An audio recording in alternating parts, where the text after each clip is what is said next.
The press conference, so frustrated because everybody wanted to talk about anthrax and terrorism, and a reporter inadvertently in a room this size filled with reporters said to me, well, Surgeon General, what is the most challenging problem you're facing? Of course, this is after 9/11 and anthrax. I said, obesity. Dead silence. Nobody knew what to ask me. And they said, why? I said, because it's the terror within.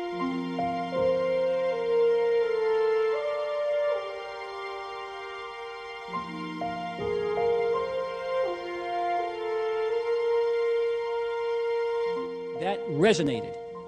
Got in every paper. Surgeon General says this is a terror, and equated it to terrorism. But I says it is because obviously we need to take action against our enemies for bad things that have happened and all of that. I said, but I'm telling you, 9 million children today are overweight or obese, and they in fact are deteriorating before your eyes. And I said, there are workforce implications here. We're worried now in the Army, Navy, Air Force, Coast Guard, Marines. Where are we going to get our soldiers and sailors in the future? Where will our firemen and policemen come from, that are first responders that take care of us every day? When I'm telling you, this generation could be the unhealthiest in history, and my epidemiologist had told me at the time, Surgeon General, this could be the first generation of children in the United States that lives less than its parents. Being a part of a church is not just telling people about some pie in the sky, what life will be like in the ever after. God wants us to have life now, good life now. And one member from our church called a local television station, and a radio station, and said, our church is doing something about this. And so we started working out. We did our own faith and fitness program that we started developing. And we weren't losing as much weight as what we needed to, because we were just doing exercise. And I told my wife, we have to address the nutritional habits of our people. Listen to me, my friends. I honestly believe that it's God's work, what you're doing working here with this company.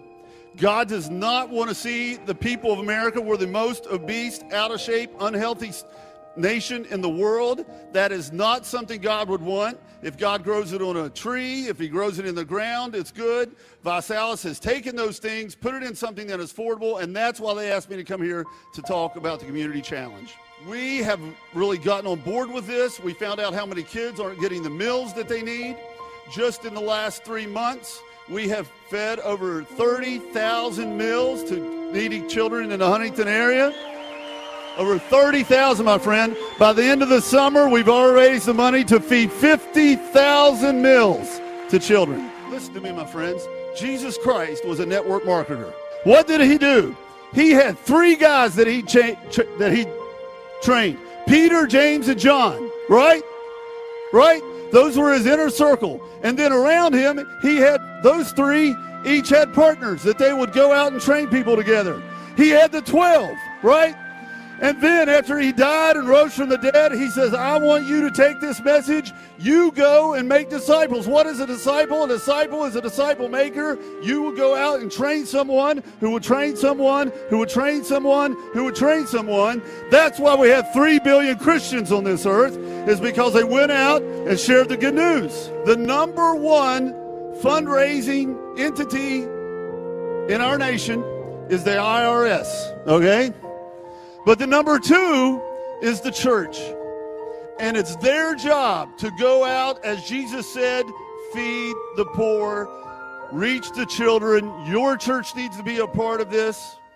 And I encourage you to come tomorrow morning, hear the message, take it back to your pastor. And if I need to talk to your pastor on the phone to convince him that this is God's work, I'm more than willing to do so. God bless you. Have a great afternoon.